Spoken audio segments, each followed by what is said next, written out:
Assalamualaikum warahmatullahi wabarakatuh. Halo semuanya, perkenalkan nama saya Putri Kesya Adistisa Smita dengan NPM 2315047, merupakan mahasiswi dari kelas reguler 11C Program Studi Akuntansi Fakultas Social Science Universitas Pembangunan Pancabudi.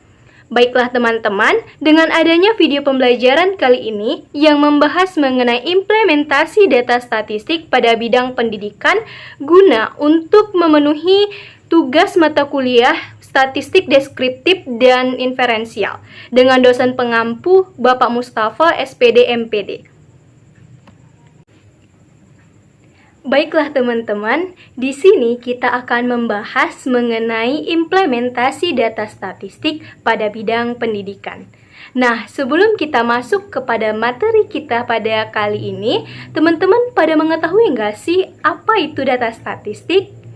Nah, jadi begini teman-teman, data statistik merupakan data yang berbentuk numerik ataupun non-numerik yang akan diolah dengan teknik analisis statistik tertentu loh teman-teman. Nah, jadi begini teman-teman, implementasi data statistik pada bidang pendidikan kita ambil contoh sebagai berikut. Nah, pada suatu sekolah SMA swasta di Binjai, yaitu SMA swasta Raksana, yang baru saja selesai mengikuti ujian matematika dengan jumlah siswa 65 orang yang duduk di bangku kelas 11. Dengan hasil ujian sebagai berikut yang sudah terlampir. Nah, jadi teman-teman, langkah selanjutnya adalah mengurutkan data ya teman-teman, yang dimana kita mengurutkan data dari hasil ataupun data dari halaman sebelumnya ya teman-teman, yang dimana kita mengurutkan data dari data terkecil sampai dengan data yang terbesar seperti yang sudah terlampir ya teman-teman. Nah teman-teman, langkah selanjutnya adalah menghitung jangkauan. Nah, gimana sih atau rumus apa aja yang digunakan dalam menghitung jangkauan? Nah, jadi begini teman-teman, cara kita menghitung jangkauan dengan cara data terbesar dikurangi data terkecil loh teman-teman.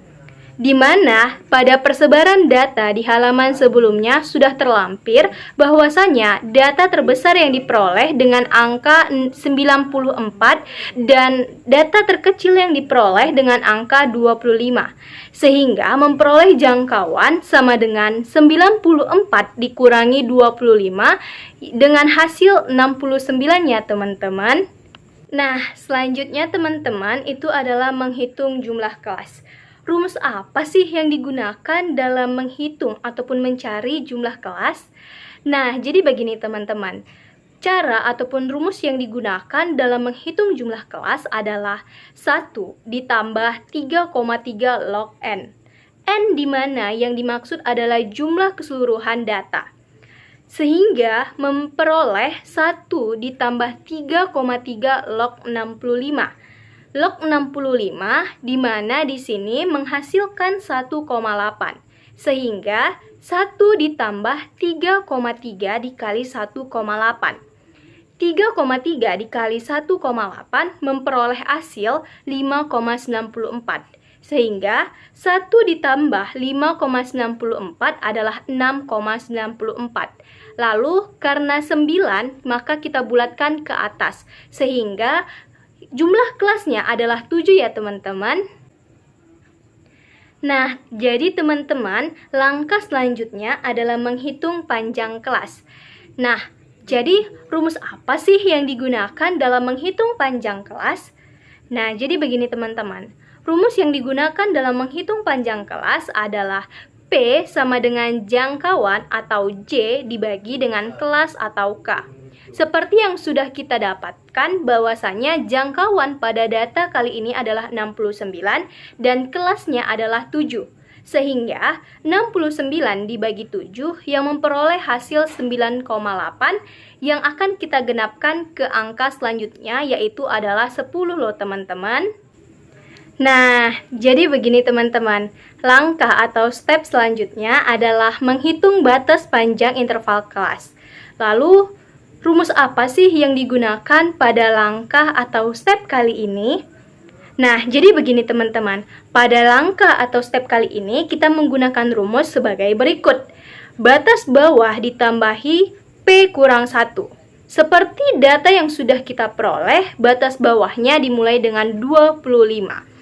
25 ditambahi 10 kurang 1 sehingga memperoleh 24. P-nya kita sudah memperoleh itu adalah 10 loh teman-teman. Nah, kita ulangi langkahnya sehingga kita memperoleh data yang terakhir kalinya adalah 85 ditambahi 10 kurang 1 sehingga memperoleh data 94 ya teman-teman. Nah, jadi begini teman-teman. Langkah yang terakhir ataupun step yang terakhirnya itu adalah membuat tabel data distribusi frekuensi. Nah, di mana tabel distribusi frekuensi ini diperoleh dari langkah-langkah yang sebelumnya sudah dijelaskan ya teman-teman. Nah, di mana juga tabel distribusi frekuensi ini terdiri atas kelas, interval kelas, frekuensi, dan jumlah frekuensi. Sehingga tabel distribusi frekuensinya ini sebagaimana sudah terlampir ya teman-teman. Nah, jadi begini teman-teman. Selanjutnya kita membahas mengenai histogram ya teman-teman. Nah, apakah teman-teman sudah mengetahui apa sih itu histogram? Nah, jadi begini teman-teman. Histogram merupakan suatu grafik segi 4 yang dimana dibentuk di atas apsis dengan menggunakan batas bawah nyata dengan batas atas nyata dengan cara berhimpit-himpit loh teman-teman. Lalu, bagaimana sih langkah-langkah pembuatan histogram? Nah, jadi begini teman-teman. Ada beberapa langkah yang digunakan untuk membuat histogram loh teman-teman. Yang pertama, kita harus membuat apsis yang dimana apsis merupakan X dan ordinat adalah Y. Lalu, selanjutnya atau yang kedua, kita membuat skala apsis dan ordinat. Yang ketiga, kita buat batas kelas dengan cara tepi bawah kelas dikurang 0,5 ya teman-teman. Nah, cara yang terakhir adalah buat tabel distribusi frekuensi untuk membuat histogram ya teman-teman. Nah, jadi begini teman-teman. Pada tabel distribusi frekuensi histogram yang sudah terlampir di mana terdiri atas kelas, interval kelas, frekuensi, jumlah frekuensi, dan tepi bawah kelas. Di mana tepi bawah kelas yang dimana sudah dibahas bahwasannya diperoleh dari tepi bawah dikurangi 0,5. Nah, selanjutnya itu adalah membuat diagram ataupun grafik pada histogram ya teman-teman. Nah, di mana pada sumbu X itu merupakan tepi bawah kelas. Sedangkan pada sumbu Y itu merupakan jumlah frekuensi ataupun frekuensi pada setiap interval kelas ya teman-teman. Nah, lalu pada tepi bawah kelas yang digunakan itu dia membuat diagram batang ya teman-teman, sehingga memperoleh hasil sebagai yang terlampir ya teman-teman. Nah, selanjutnya itu kita membahas mengenai poligon. Apakah teman-teman sudah mengetahui apa sih itu poligon? Nah, jadi begini teman-teman.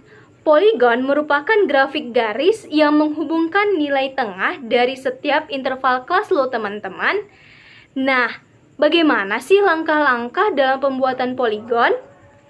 Jadi begini teman-teman, adapun langkah-langkah dalam pembuatan poligon sebagai berikut. Yang pertama itu, kita harus menentukan titik tengah dari setiap interval kelas. Bagaimana caranya?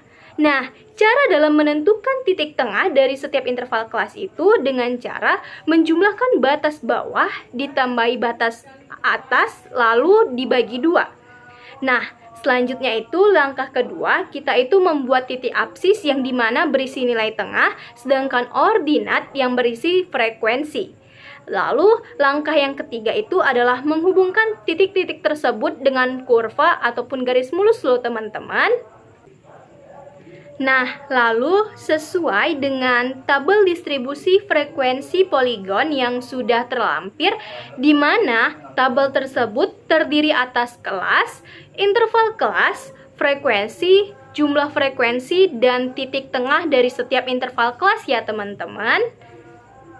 Di mana tabel distribusi frekuensi ini diambil dari halaman selanjutnya, tetapi hanya ditambahkan dengan tabel baru yaitu berisi dengan titik tengah ya teman-teman. Nah, selanjutnya itu adalah cara pembuatan diagram ataupun grafik pada poligon ya teman-teman, di mana kita mengisi diagram ataupun menggambarkan diagram pada poligon ini sesuai pada tabel distribusi frekuensi yang sebelumnya kita miliki. Nah, seperti yang kita sudah jabarkan bahwasannya pada sisi kiri saya itu ditambahi kelas baru dengan catatan frekuensi 0 dan sebelah kanan ditambahi kelas baru juga dengan catatan frekuensi 0 juga ya teman-teman, sehingga memperoleh grafik ataupun diagram pada poligon sebagai yang sudah terlampir ya. Nah, jadi teman-teman, selanjutnya itu kita membahas mengenai OGIF. Apakah teman-teman sudah mengetahui apa sih itu OGIF? Nah, jadi begini teman-teman. OGIF merupakan grafik yang digambarkan berdasarkan data yang sudah disusun dalam bentuk tabel distribusi frekuensi loh teman-teman. Nah, pada OGIF ini terbagi atas menjadi dua ya teman-teman. Yang pertama, itu dia disusun berdasarkan tabel distribusi frekuensi kumulatif kurang dari, yang dimana disebut merupakan OGIF positif. Sedangkan yang kedua, itu dia disusun dalam bentuk tabel distribusi frekuensi kumulatif lebih dari, yang dimana disebut dengan OGIF negatif ya teman-teman. Nah, selanjutnya itu kita membahas mengenai tabel distribusi frekuensi OGIF positif ya teman-teman. Nah, sama seperti tabel distribusi frekuensi sebelumnya, yang dimana itu terdiri atas kelas, interval kelas, dan frekuensi. Tetapi pada OGIF positif itu ditambahi frekuensi kurang dari dan tepi atas kelas. Nah, frekuensi kurang dari itu diperoleh dari penjumlahan frekuensi yang ada teman-teman. Seperti pada kelas pertama, frekuensi kurang darinya itu adalah 7. Sedangkan kelas kedua itu adalah 15. 15 diperoleh dari 7 ditambahi 8. Sehingga memperoleh frekuensi kumulatif pada kurang dari kelas 2 itu adalah 15 teman-teman. Begitupun sampai seterusnya dengan menghasilkan frekuensi kumulatif pada kelas 7 itu adalah 65 teman-teman. Nah, selanjutnya itu adalah tepi atas kelas. Tepi atas kelas ini kita peroleh dari batas atas kelas ditambahi 0,5 ya teman-teman. Nah, pada kelas pertama, batas atas kelasnya adalah 34, lalu kita tambahi 0,5 sehingga tepi atas kelasnya memperoleh 34,5 ya teman-teman. Begitupun seterusnya kita lakukan sampai kelas ke-7 ya teman-teman. Nah, selanjutnya itu kita membahas diagram ataupun grafik pada OGIF positif ya teman-teman. Jadi begini teman-teman, pada umumnya OGIF positif itu dia dari kiri bawah ke kanan atas ya teman-teman. Nah, di mana sumbu X-nya merupakan tepi atas kelas, sedangkan sumbu Y-nya merupakan frekuensi dari tabel distribusi frekuensi yang sudah ada ya teman-teman. Nah, lalu kita menghubungkan dari titik ke titik dengan cara menggabungkan garis ke garis ya teman-teman, sehingga memperoleh diagram ataupun grafik pada OGIF positif seperti yang sudah terlampir ya teman-teman. Nah, jadi begini teman-teman, selanjutnya itu kita membahas mengenai tabel distribusi frekuensi OGIF negatif. Jadi begini teman-teman, OGIF negatif sama OGIF positif itu berbeda ya teman-teman. Nah, di OGIF negatif itu menggunakan kebalikannya dari OGIF positif ya teman-teman. Nah, pada OGIF negatif itu merupakan ataupun menggunakan dari frekuensi lebih dari. Sedangkan pada OGIF negatif itu juga menggunakan tepi bawah kelas ya teman-teman. Nah, pada frekuensi lebih dari ini dihitung ataupun dijumlahkan dari kelas yang bawah ataupun kelas yang ke-7 ya teman-teman. Di mana 5 itu diperoleh dari frekuensi pada kelas ke-7. Sedangkan frekuensi lebih dari pada angka 13 itu diperoleh dari penjumlahan frekuensi pada kelas ke-6 dan kelas ke-7, sehingga memperoleh frekuensi lebih darinya adalah 13 ya teman-teman. Begitupun selanjutnya dilakukan sampai dengan kelas pertama, sehingga memperoleh frekuensi lebih darinya itu adalah 65 ya teman-teman. Nah, sedangkan pada tepi bawah kelas itu diperoleh dari batas bawah kelas dikurangi 0,5 ya teman-teman. Nah, pada ogiv negatif ini berbeda dengan ogiv positif ya teman-teman. Di ogiv positif itu ditambahi tepi atasnya 0,5. Sedangkan pada ogiv negatif tepi bawahnya dikurangi 0,5 ya teman-teman. Sehingga memperoleh hasil seperti yang sudah terlampir ya teman-teman. Nah, selanjutnya itu kita membahas mengenai diagram ataupun grafik pada ogiv negatif ya teman-teman. Nah, diagram ataupun grafik pada ogiv negatif ini kebalikannya ataupun berbeda dengan ogiv positif. Kalau ogiv negatif ini dia dari kiri atas ke kanan bawah ya teman-teman, di mana titik X-nya itu merupakan tepi bawah kelas, sedangkan sumbu Y-nya itu merupakan frekuensi yang kita peroleh dari tabel data distribusi frekuensi yang sudah tertera ya teman-teman. Sehingga diagram atau grafik pada ogiv negatif memperoleh hasil seperti yang sudah tertera ya teman-teman. Nah, jadi begini teman-teman. Selanjutnya itu kita membahas mengenai min, median, dan modus ya teman-teman. Mau tahu gimana sih cara perhitungan dan apa sih yang dimaksud dari min, median, dan modus? Yuk, simak hingga akhir ya teman-teman. Nah, jadi begini teman-teman. Selanjutnya itu ataupun yang pertama kita bahas itu adalah min ataupun mean. Apakah teman-teman sudah mengetahui apa sih itu min ataupun mean? Nah, jadi begini teman-teman. Min ataupun mean merupakan nilai rata-rata dari data ataupun tabel distribusi frekuensi yang sudah kita miliki ya teman-teman. Nah, biasanya min ataupun mean ini dilambangkan dengan lambang X bar loh teman-teman. Nah, selanjutnya itu kita membahas mengenai bagaimana sih cara ataupun rumus yang digunakan dalam menghitung ataupun mencari min. Nah, jadi begini teman-teman. Rumus yang digunakan dalam menghitung ataupun mencari min itu adalah sebagai berikut. X bar sama dengan sigma Fi dikali Xi dibagi sigma Fi. Lalu, apa sih yang dimaksud dengan X bar? X bar itu melambangkan dari min ataupun nilai rata-rata. Sedangkan sigma itu dia menggambarkan jumlah keseluruhan data. Sehingga dapat kita artikan jumlah keseluruhan data dari nilai tengah lalu dikali dengan frekuensi yang sudah ada, lalu dibagi dengan jumlah keseluruhan dari frekuensi yang sudah ada ya teman-teman. Nah, jadi begini teman-teman. Selanjutnya itu kita membahas mengenai tabel distribusi frekuensi pada min ya teman-teman. Nah, pada tabel distribusi frekuensi pada min ini ditambah 2 kolom ya teman-teman.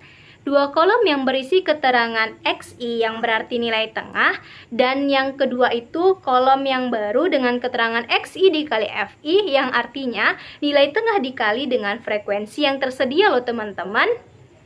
Nah, jadi teman-teman, pada Xi ataupun nilai tengah ini diperoleh dari tepi bawah ditambahi tepi atas lalu dibagi 2 loh teman-teman. Nah, sedangkan Xi dikali Fi itu diperoleh dari nilai tengah dikali dengan frekuensi yang tersedia. Contohnya pada kelas pertama, itu memiliki interval kelas yaitu adalah 25 sampai dengan 34. Lalu kita ingin mencari Xi ataupun nilai tengahnya, di mana kita ingin mencari Xi-nya itu dengan cara 25 ditambah 34 lalu dibagi 2 sehingga memperoleh 29,5 loh teman-teman. Nah, lalu XI dikali FI-nya itu diperoleh dari frekuensi pada kelas pertama itu adalah 7. Sedangkan XI ataupun nilai tengah yang kita peroleh itu adalah 29,5. Sehingga kita memperoleh 29,5 dikali dengan 7. Sehingga menghasilkan 206,5 loh teman-teman. Nah, begitupun selanjutnya sampai dengan kelas ke-7. Kita lakukan sama seperti pada kelas pertama ya teman-teman. Nah, jadi begini teman-teman. Cara menghitung min ataupun nilai rata-rata dengan cara sigma XI dikali FI dibagi sigma FI ya teman-teman. Nah, pada tabel ataupun kolom pada frekuensi kita sudah tahu jumlahnya itu terdiri atas 65. Sedangkan jumlah ataupun pada kolom XI dikali FI dengan total ataupun jumlah 3797,5. Sehingga pada min ini kita memperoleh 3797,5 lalu dibagi 65 loh teman-teman. Sehingga memperoleh hasil min ataupun nilai rata-rata itu adalah 58,42 pada tabel ataupun pada data yang sudah tertera ya teman-teman, seperti tabel distribusi frekuensi yang sudah terlampir ya. Nah, jadi teman-teman, selanjutnya itu kita membahas mengenai median loh teman-teman. Apakah teman-teman sudah mengetahui apa sih itu median? Nah, jadi begini teman-teman. Median merupakan nilai tengah dari tabel distribusi frekuensi yang kita miliki loh teman-teman. Nah, biasanya median ini dilambangkan dengan lambang ME loh teman-teman. Nah, apakah teman-teman sudah mengetahui bagaimana sih cara menghitung atau mencari median dan kelas median? Baiklah teman-teman, adapun cara ataupun rumus yang digunakan dalam mencari kelas median itu adalah sebagai berikut. Dengan cara menggunakan setengah dikali N. Setengah itu merupakan sebuah ketetapan yang sudah ada, sedangkan N itu merupakan jumlah dari tabel distribusi frekuensi yang sudah kita miliki. Nah, selanjutnya itu adalah rumus median dengan data berkelompok, yaitu adalah sebagai berikut. Median itu sama dengan tepi bawah kelas ditambahi setengah N dikurangi frekuensi kumulatif, lalu dibagi frekuensi kelas tersebut, lalu dikali dengan panjang kelas loh teman-teman. Nah, jadi teman-teman, pada perhitungan median ini setara dengan kuartil kedua loh teman-teman. Nah, jadi begini teman-teman. Selanjutnya itu kita membahas mengenai tabel distribusi frekuensi pada median ya teman-teman. Nah, kelas median ini kita cari dengan setengah dikali N, di mana N-nya itu adalah 65. Lalu 65 dibagi 2 itu memperoleh 32,5. Sehingga memperoleh kelas median pada tabel distribusi frekuensi kali ini itu berada di kelas 4 loh teman-teman. Dari mana sih kita dapat mengetahui ataupun menghitung dengan cara tersebut? Nah, jadi begini teman-teman. Itu dihitung dari 7 ditambah 8 itu kan masih 15 teman-teman. Lalu 15 tambah 12 itu kan masih 27 teman-teman. Nah, sedangkan kita harus mencari frekuensi apabila ditambahkan itu dia memperoleh 32,5 loh teman-teman. Sehingga 27 tadi itu kita tambahi dengan 14 yang artinya itu terdapat 32,5-nya di pada kelas keempat itu loh teman-teman. Nah, setelah dari itu, bagaimana sih kita menghitung median data berkelompok? Seperti yang sudah disebutkan pada video ataupun slide sebelumnya, dengan rumus yang sudah tersedia loh teman-teman. Nah, karena kita sudah mengetahui bahwasannya kelas mediannya itu terdapat di kelas 4, maka dari itu tepi bawahnya itu harus kita kurangi dengan 0,5. Sehingga memperoleh 55 kurang 0,5 sama dengan 54,5 loh teman-teman. Nah, lalu teman-teman, frekuensi kumulatif kurang darinya itu dia dijumlahi dari frekuensi sebelum kelas median tersebut. Sehingga memperoleh 27. 27 itu diperoleh dari mana sih? Nah, jadi teman-teman, 27 itu diperoleh dari 7 yang merupakan frekuensi pada kelas pertama, lalu ditambahi 8 yang merupakan frekuensi dari kelas kedua, dan ditambahi 12 yang merupakan frekuensi dari kelas ketiga loh teman-teman. Nah, lalu teman-teman, frekuensi pada kelas itu adalah 14 teman-teman, sehingga dibagi 14 ya teman-teman. Sedangkan P-nya merupakan panjang kelas itu adalah 10. Bagaimana cara mengetahui bahwasannya kalau panjang kelas itu adalah 10? Dengan cara 25 sampai 34 itu kita hitung ada berapa? 25, 26, 27, 28, 29, 30, 31, 32, 33, dan 34. Sehingga memperoleh panjang kelas itu adalah 10 teman-teman. Nah, lalu kita jumlahkan. Tepi bawahnya kita sudah dapat itu adalah 54,5. Lalu setengah N-nya itu kita sudah dapat 32,5.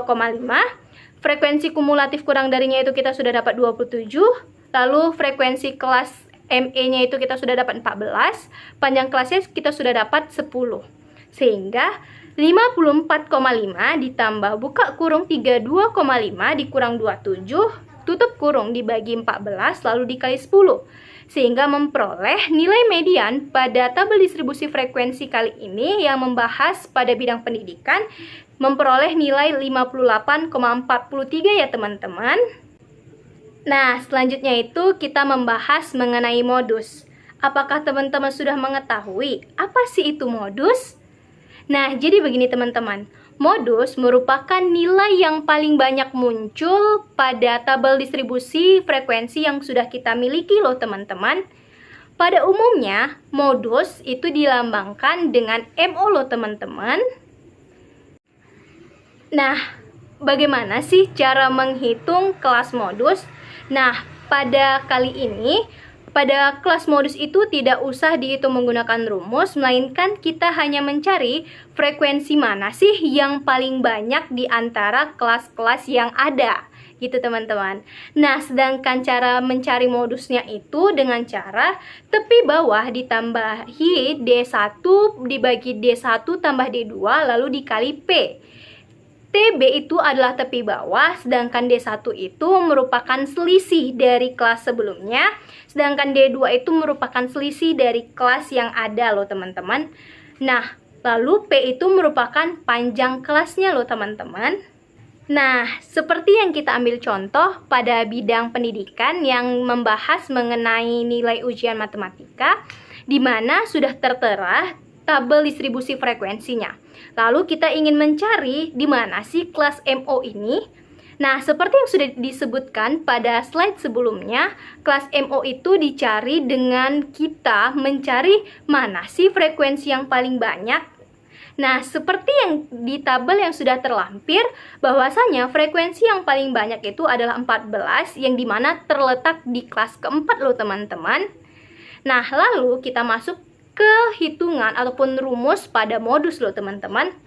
Nah, seperti yang kita sudah dapatkan, TB-nya itu dia adalah 55 dikurang 0,5 sehingga memperoleh 54,5 ya teman-teman. Sedangkan B1 ataupun D1 itu diperoleh dari 14 dikurang 12. 14 itu merupakan frekuensi dari kelas modus, sedangkan 12-nya itu adalah frekuensi dari kelas sebelum kelas modus. Nah, sedangkan B2-nya itu ada B2 atau D2 itu sama dengan 3. 3 ini diperoleh dari frekuensi kelas modus lalu dikurang dengan frekuensi kelas kelima ya teman-teman. Sehingga memperoleh MO sama dengan 54,5 ditambahi 2 dibagi 2 ditambahi 3. Sedangkan panjang kelasnya itu adalah 10 sama seperti sebelumnya ya teman-teman. Itu diperoleh dari panjang interval kelas seperti dari 25 sampai dengan 34. Mari kita hitung. 25, 26, 27, 28, 29, 30, 31, 32, 33, dan 34 ya teman-teman. Nah, lalu selanjutnya kita peroleh bahwasannya 54,5 ditambahi 2/5 dikali 10. Sehingga kita memperoleh bahwasannya hasil dari modus ataupun nilai yang paling banyak muncul dalam perhitungan kali ini adalah 58,5 ya teman-teman. Nah, jadi begini teman-teman. Selanjutnya itu kita membahas mengenai kuartil, desil, dan persentil. Apakah teman-teman masih asing dengan kata kuartil, desil, dan persentil? Nah, baiklah, mari kita bahas lebih dalam mengenai desil, kuartil, dan persentil ya teman-teman. Nah, apa sih yang dimaksud dengan kuartil? Nah, kuartil merupakan nilai yang membagi kumpulan data menjadi 4 bagian yang sama besarnya. Nah, pada umumnya kuartil ini dilambangkan dengan huruf Q loh teman-teman. Kuartil ini dimulai dari kuartil 1, kuartil 2, dan kuartil 3 ya teman-teman. Nah, selanjutnya itu kita membahas mengenai kuartil. Seperti yang sudah tertera pada rumus cara ataupun menghitung kuartil itu yang sudah terlampir, bahwasanya menyebutkan Q1 sama dengan TB ditambahi I per 4 N dikurang frekuensi kumulatif kurang dari dibagi FI dikali P, di mana QI itu menggambarkan I-nya itu adalah kita mau mencari kuartil yang keberapa.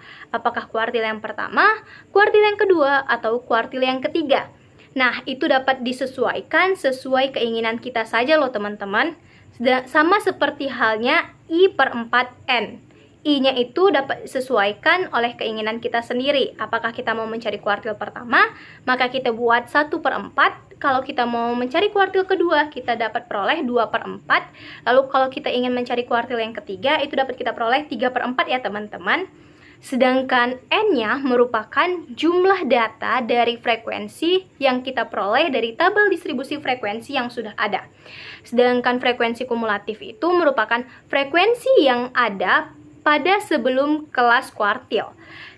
Nah, lalu FI-nya itu I-nya dapat kita sesuaikan pada kita mau mencari kuartil yang keberapa.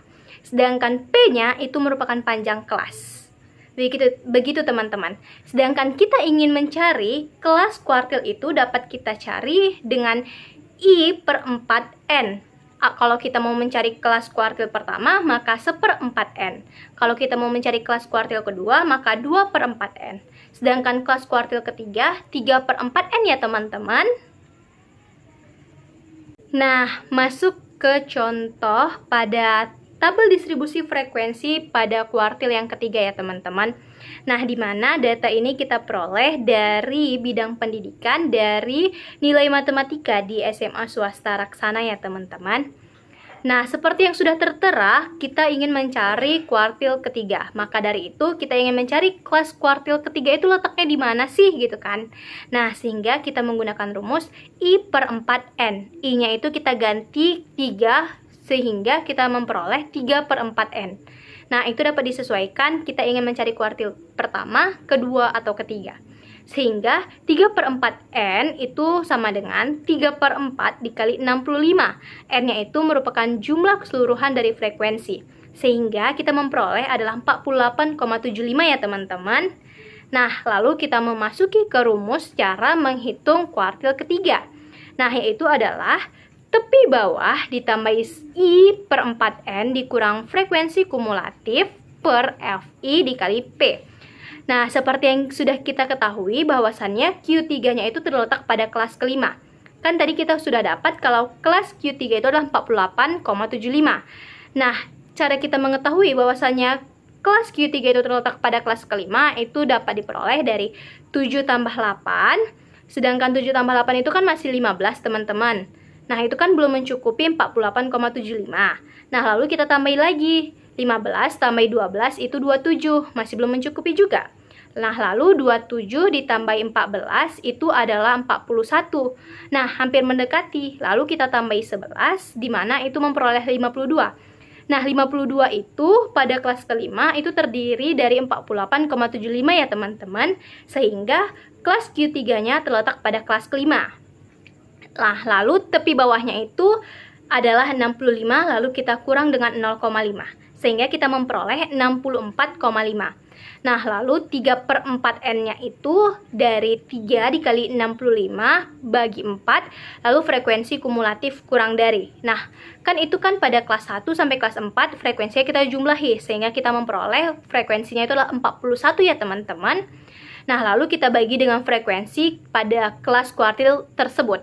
Nah, pada kuartil ketiga dengan memperoleh frekuensinya itu adalah 11, sehingga kita meletakkan dibagi dengan 11. Lalu panjang kelasnya itu 10, dapat diperoleh dari 65 sampai dengan 74. Kita hitung 65, 66, 67, 68, 69, 70, 71, 72, 73, dan 74 gitu teman-teman. Nah, lalu sehingga kita memperoleh 64,5 ditambahi dengan 7,75 dibagi 11 lalu dikali 10. Sehingga pada kelas kuartil ketiga ini kita memperoleh sama dengan nilainya itu adalah 71,54 ya teman-teman. Nah, selanjutnya itu kita membahas mengenai desil. Apakah teman-teman sudah mengetahui apa sih itu desil? Nah, jadi begini teman-teman. Desil itu merupakan nilai yang membagi kumpulan data menjadi 10 bagian yang sama besarnya. Desil ini dimulai dari desil pertama sampai dengan desil ke-9 ya teman-teman. Nah, adapun rumus yang digunakan dalam menghitung atau pencarian desil. Yang pertama itu pada cara menghitung kelas desil. Nah, menghitung kelas desil itu diperoleh dari I/10 dikali N. I-nya itu dapat kita sesuaikan apakah kita ingin mencari desil yang pertama, desil yang kedua, sampai seterusnya sampai dengan desil yang ke-9 ya teman-teman. Nah, sedangkan pada rumus desil data berkelompok itu adalah DI sama dengan tepi bawah ditambahi I bagi 10 kali N dikurang frekuensi kumulatif lalu dibagi frekuensi kelas tersebut dikali dengan P atau panjang kelas gitu teman-teman. Nah, DI ini ataupun I/10 ataupun FI, I-nya itu dapat disesuaikan ya teman-teman. Kalau kita ingin mencari desil yang pertama, maka I-nya itu kita ganti dengan yang 1. Kalau kita ingin mencari desil yang kelima, maka I-nya kita ganti 5. Kalau kita ingin mencari desil yang ke-9, maka I-nya kita ganti 9 ya teman-teman. Nah, selanjutnya itu kita membahas mengenai tabel distribusi frekuensi pada desil yang kelima ya teman-teman. Nah, jadi begini teman-teman. Tabel distribusi frekuensi ini kita peroleh dari nilai hasil ujian di SMA swasta Raksana ya teman-teman. Nah, sebelum kita mengetahui dari desil yang kelima, maka kita harus mengetahui dulu di mana sih letak desil kelas desil yang kelima teman-teman. Nah, gimana sih kita cara mencarinya? Jadi begini teman-teman, kelas desil kelima itu kita peroleh dari I/10 dikali N, yang artinya I-nya dapat kita ganti 5 karena kita ingin mencari desil yang kelima, sehingga kita memperoleh 5/10 dikali 65 sama dengan 32,5. Nah, untuk mengetahui di mana sih letak kelas 32,5 itu sama seperti halnya yang sebelumnya. Nah, 7 ditambahi 8 itu adalah 15, sedangkan 15 itu belum memperoleh dari 32,5. Lalu 15 tambah 12 itu 27. 27 juga belum memasuki pada kelas ataupun desil yang kelima adalah 32,5. Nah, selanjutnya itu adalah 14. Nah, hal ini pada kelas keempat sudah memasuki kelas desil yang kelima loh teman-teman. Sehingga kita memasuki bagaimana sih cara menghitung ataupun mencari desil yang kelima dengan menggunakan rumus pada slide sebelumnya, di mana desil yang kelima itu terletak pada kelas keempat yang kita mengetahui bahwasannya tepi bawah kelasnya itu adalah 55 lalu dikurangi dengan 0,5 sehingga memperoleh 54,5 ya teman-teman. Nah, lalu I-nya itu kita ganti dengan 5/10 dikali N-nya itu kita ganti dengan 65. Sedangkan frekuensi kumulatifnya itu dapat kita jumlahi 7 tambah 8 tambah 12 memperoleh 27. Sedangkan pada frekuensi pada kelas desil kelima itu adalah 14 loh teman-teman. Nah, sedangkan panjang kelasnya dapat kita hitung dari 55 ke 64. 55 56, 57, 58, 59, 60, 61, 62, 63, dan 64. Sehingga panjang kelasnya itu adalah 10 loh teman-teman. Nah, sehingga kita memperoleh bahwasannya 54,5 ditambahi 3,93. Sehingga pada desil kelima itu menghasilkan 58,43 ya teman-teman. Nah, selanjutnya itu pada pembahasan persentil. Apakah teman-teman sudah mengetahui apa sih persentil? Nah, jadi begini teman-teman, persentil itu merupakan pembagian data sebanyak 100 data itu dibagi dengan cara ataupun pembagian yang sama jumlahnya atau yang sama banyaknya. Nah, biasanya persentil ini ditandai dengan huruf P. Persentil ini dimulai dari P1 sampai dengan P99 ataupun persentil yang ke-99 ya teman-teman. Nah, adapun rumus yang digunakan untuk mencari ataupun menghitung kelas persentil, yaitu adalah I per 100 dikali N. I-nya dapat disesuaikan, apakah kita ingin mencari persentil yang ke-55, maka I-nya dapat kita ganti 55. N-nya itu adalah jumlah frekuensi dari tabel distribusi frekuensi yang kita miliki ya teman-teman. Lalu, rumus yang digunakan pada persentil data berkelompok itu adalah PI sama dengan tepi bawah, lalu buka kurung, I per 100 dikali N dikurang frekuensi kumulatif dibagi FI dikali P. Nah, I di sini dapat disesuaikan sesuai apakah kita ingin mencari persentil yang keberapa, maka I-nya kita ganti sesuai keinginan kita. Nah, lalu tepi bawah ini merupakan dari batas bawah dikurangi 0,5. Sedangkan frekuensi kumulatifnya itu dapat diperoleh dari jumlah frekuensi pada kelas sebelumnya. Sedangkan FI itu merupakan jumlah frekuensi pada kelas persentil yang akan dibahas. Sedangkan P merupakan panjang kelas ya teman-teman. Nah, selanjutnya itu kita membahas mengenai tabel distribusi frekuensi pada persentil.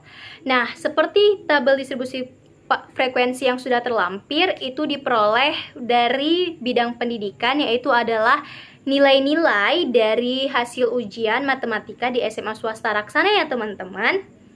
Nah, sebelum kita mengetahui gimana sih cara mencari dari persentil tersebut, maka kita harus mengetahui dulu di mana letak kelas persentil yang kita ingin cari. Nah, di sini saya ingin mencari persentil yang ke-20 ya teman-teman. Sehingga kita memperoleh itu adalah I-nya itu diganti dengan 20 semuanya ya teman-teman. Sehingga I per 100 dikali N sama dengan 20 per 100 dikali 65 sama dengan 13 teman-teman. Di mana sih letak 13 ini? Nah, 7 pada kelas pertama itu belum memenuhi 13. Lalu kita tambahi dengan 8. 7 tambah 8 itu 15. Sehingga 13 sudah ada di dalamnya. Sehingga pada kelas persentil ke-20 kita dapat di kelas yang kedua. Nah, lalu kita masuk ke rumus. P20 sama dengan tepi bawah ditambahi 20 per 100 dikali N dikurang frekuensi kumulatif kurang dari, lalu dibagi frekuensi kelas tersebut dikali panjang kelas. Nah, jadi tepi bawahnya itu 35 lalu dikurang 0,5 sehingga memperoleh 34,5 ya teman-teman. Nah, I per 100 kali N-nya itu kita sudah dapat bahwasannya tadi itu adalah 13. Lalu dikurang frekuensi kumulatif kurang dari. Nah, pada kelas persentil yang ke-20 ini itu kan terletak pada kelas kedua. Nah, kita lihat kelas sebelumnya itu terdiri atas berapa frekuensi. Nah, itu dia terdiri dari frekuensi yang berjumlah 7 gitu teman-teman. Sehingga kita memperoleh bahwasannya P20 sama dengan 34,5 ditambahi 20 per 100 kali 65 dikurang 7 dibagi 8 dikali 10. Nah, FI-nya itu adalah 8 yang dimana frekuensi dari kelas P20-nya. Sedangkan panjang kelasnya itu adalah 10, dapat kita hitung dari 35 sampai 44. 35, 36, 37, 38, 39, 40, 41, 42, 43, dan 44 ya teman-teman. Sehingga kita memperoleh bahwasanya 34,5 ditambah 6 per 8 dikali 10. Sehingga kita memperoleh bahwasannya hasil dari persentil ke-20 ini adalah 42 ya teman-teman. Nah teman-teman, Untuk yang terakhir, pembahasan kita itu mengenai simpangan rata-rata, ragam, dan simpangan baku loh teman-teman. Nah, sebelumnya apakah teman-teman sudah mengetahui hal tersebut? Nah, jadi teman-teman pasti kan bertanya-tanya nih, apa sih yang dimaksud dengan simpangan rata-rata, ragam, dan simpangan baku? Lalu bagaimana pengimplementasian tiga hal tersebut dalam bidang pendidikan? Nah, mau tahu ya? Yuk simak hingga akhir ya teman-teman. Nah, jadi begini teman-teman, di sini kita akan membahas mengenai simpangan rata-rata. Apa sih yang dimaksud dengan simpangan rata-rata? Jadi begini teman-teman, simpangan rata-rata merupakan nilai rata-rata dari selisih data dengan nilai min atau rataan hitungannya. Biasanya teman-teman, simpangan rata-rata ini dilambangkan dengan SR loh teman-teman. Apakah teman-teman sudah mengetahuinya? Nah teman-teman, selanjutnya itu kita membahas mengenai tabel distribusi frekuensi pada simpangan rata-rata loh teman-teman. Nah, jadi begini teman-teman. Pada tabel distribusi frekuensi simpangan rata-rata itu terdiri atas beberapa kolom loh teman-teman. Yang pertama itu terdiri dari kolom yang berisi kelas. Yang kedua itu terdiri dari kolom yang berisi mengenai interval ataupun panjang kelas. Nah, yang ketiga itu berisi tentang frekuensi. Nah, lalu yang keempat itu berisi tentang XI ataupun nilai tengah. Nah, jadi begini teman-teman, nilai tengah itu diperoleh dari tepi atas ditambah tepi bawah, lalu dibagi dengan 2. Nah, lalu yang kelima itu adalah FI dikali XI. FI yang dimaksud ini adalah frekuensi, sedangkan XI itu adalah nilai tengah. Jadi frekuensi dikali dengan nilai tengah. Nah, lalu selanjutnya itu yang keenam itu adalah XI dikurang X bar. Nilai mutlak ya teman-teman. Jadi tidak ada nilai mutlak yang namanya negatif. Jadi dia selalu positif loh teman-teman. Nah, jadi X bar yang setelah kita dapat itu adalah 58,42 teman-teman. Jadi nilai tengahnya itu harus dikurang semuanya dengan 58,42 ya teman-teman. Tetapi hasilnya itu harus positif dikarenakan dia adalah nilai mutlak ya teman-teman. Nah, lalu setelah dari itu ada yang ketujuh namanya kolom FI dikali nilai mutlak XI dikurang X bar. Nah, jadi begini teman-teman. Tadi kan kita sudah menemukan XI dikurang X barnya teman-teman. Lalu hasilnya itu kita kali dengan F-nya ataupun frekuensinya teman-teman. Seperti kita ambil contoh pada kelas yang pertama. Nah, itu kan interval kelasnya 25 sampai dengan 34. Frekuensinya 7. Jadi kan untuk dapat nilai tengahnya itu 34 ditambah dengan 25 lalu dibagi 2 sehingga memperoleh 29,5. Nah, lalu untuk menemukan FI dikali XI-nya itu diperoleh dari 29,5 dikali 7 sehingga memperoleh 206,5. Nah, lalu itu kan kolom selanjutnya itu ada namanya nilai mutlak XI dikurang X bar. Nah, X barnya tadi kan kita udah dapat itu 58,42 teman-teman. Jadi 29,5 dikurang dengan 58,42 ya teman-teman. Nah, jadi dapatlah itu hasilnya 28,92 teman-teman. Tapi kan pasti bertanya kan, kenapa di situ positif, kenapa nggak negatif gitu kan? Nah, dikarenakan yang namanya nilai mutlak seperti yang sudah saya katakan bahwasannya nilai mutlak itu hasilnya selalu positif dan tidak pernah negatif. Sehingga yang tertera pada tabel itu dia nilainya positif. Lalu hasil dari nilai mutlak XI dikurang X bar itu dikali dari hasil frekuensinya teman-teman. Nah, frekuensinya itu kan pada kelas pertama 7, sedangkan untuk XI dikurang X bar nilai mutlak itu kan 28,92. Jadi 7 dikali 28,92 sehingga memperoleh 202,44 ya teman-teman. Nah, begitu teman-teman, itu kita lakukan sampai kelas ke-7, sama halnya kayak kita lakukan pada kelas pertama ya teman-teman. Nah teman-teman, lalu pasti bertanya kan, bagaimana sih cara mencari ataupun rumus yang digunakan untuk menghitung ataupun mencari dari simpangan rata-rata? Nah, jadi begini teman-teman, adapun rumus yang digunakan untuk mencari ataupun menghitung simpangan rata-rata loh teman-teman, yaitu adalah SR, di mana SR itu melambangkan dari simpangan rata-rata. SR sama dengan sigma FI dikali nilai mutlak XI dikurang X bar dibagi sigma FI loh teman-teman. Nah, seperti yang sudah kita dapat bahwasannya sigma Fi dikali nilai mutlak Xi dikurang X bar itu adalah 921,88 loh teman-teman. Nah, lalu dibagi dengan sigma Fi itu adalah banyak dari frekuensi yang sudah tertera pada tabel distribusi frekuensi yang membahas mengenai nilai ujian matematika di SMA Raksana loh teman-teman.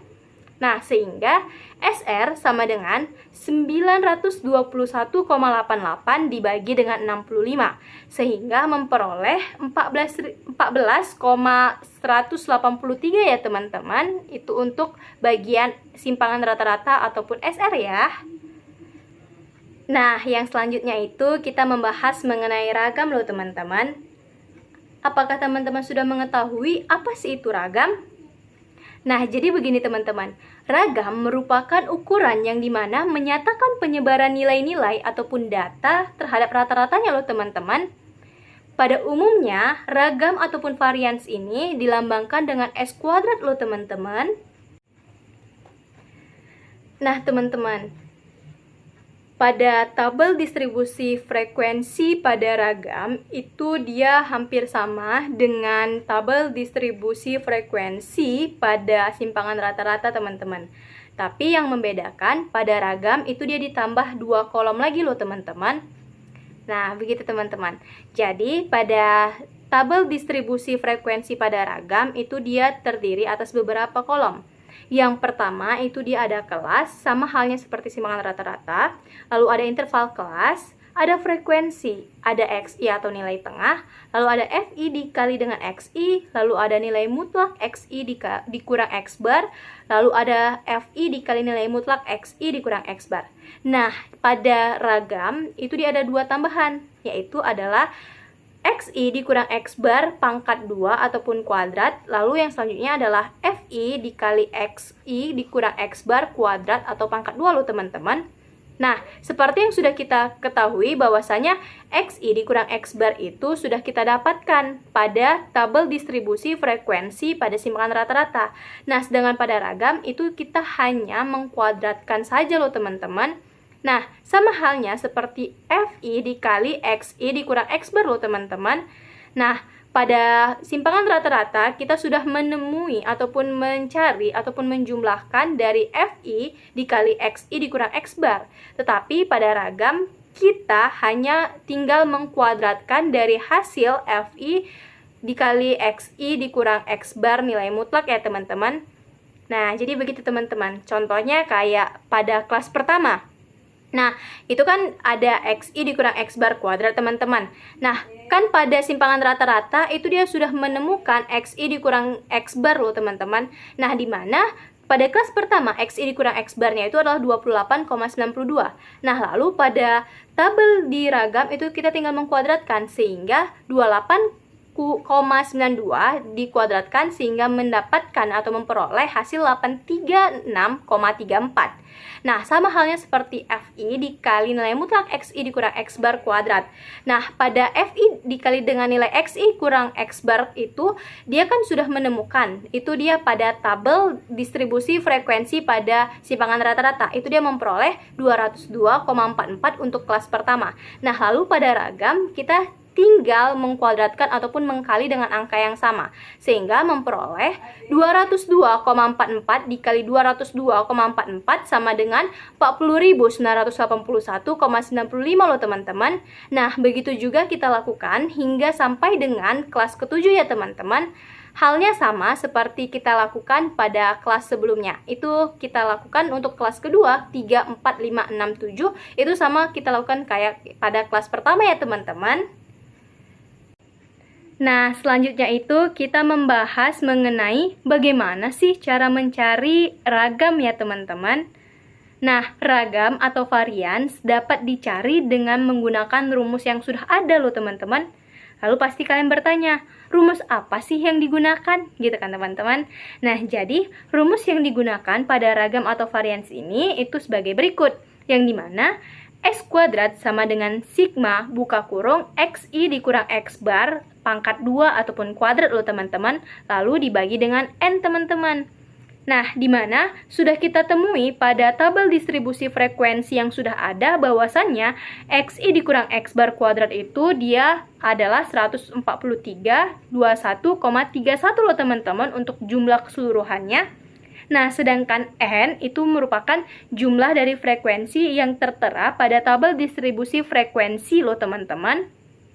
Nah, sehingga S kuadratnya itu kita peroleh adalah 143,21,31 dibagi 65 loh teman-teman. Jadi, sehingga kita memperoleh bahwasannya ragam itu adalah 2200,33 loh teman-teman. Nah, jadi begitu teman-teman. Ini dia pengimplementasian dari data-data hasil nilai ujian di SMA Raksana dalam cara penghitungan ataupun mencari dalam hal ragam ya teman-teman. Nah, untuk yang terakhir kita itu membahas mengenai simpangan baku atau standar deviasi loh teman-teman. Apa sih yang dimaksud dengan simpangan baku atau standar deviasi? Nah, jadi begini teman-teman, simpangan baku atau standar deviasi itu merupakan ukuran seberapa tersebarnya angka-angka dalam kumpulan data loh teman-teman. Nah, pada simpangan baku atau standar deviasi ini, min ataupun rata-ratanya sebagai tolak ukurnya loh teman-teman. Nah, pada umumnya simpangan baku itu dilambangkan dengan huruf S loh teman-teman. Nah, selanjutnya itu kita membahas mengenai tabel distribusi frekuensi pada simpangan baku ya teman-teman.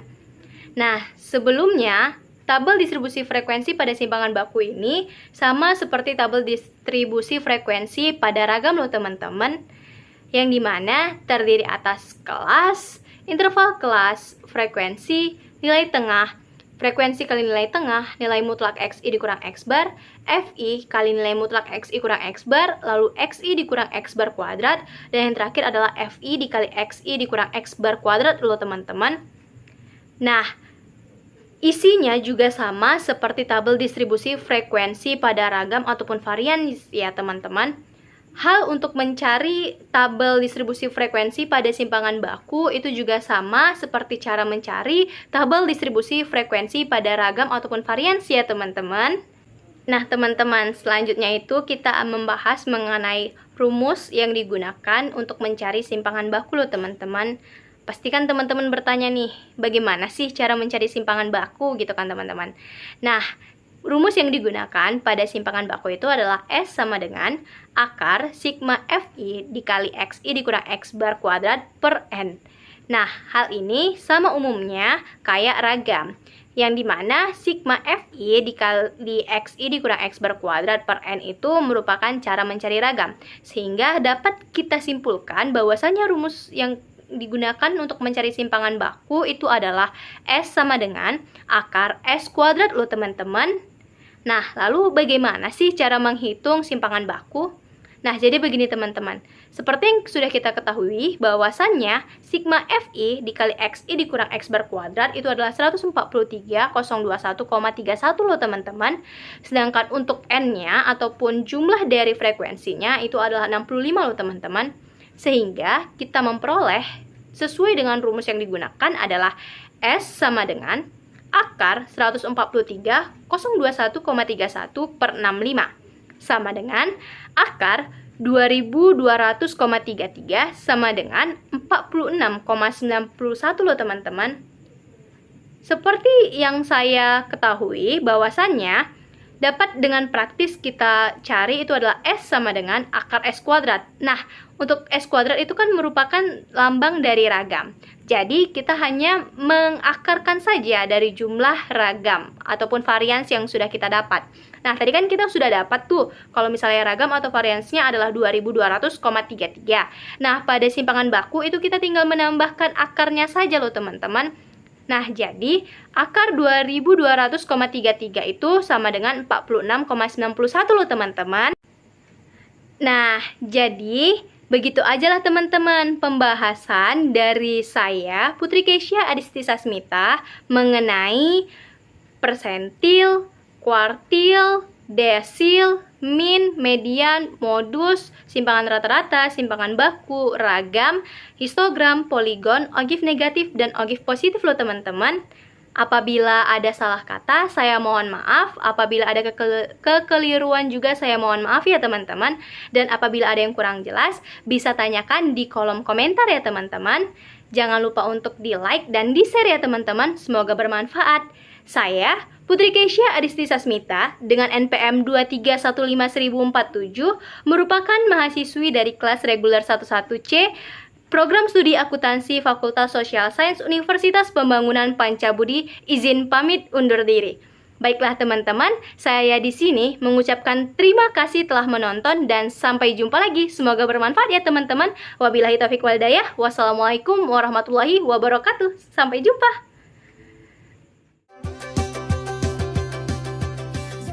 Thanks for watching.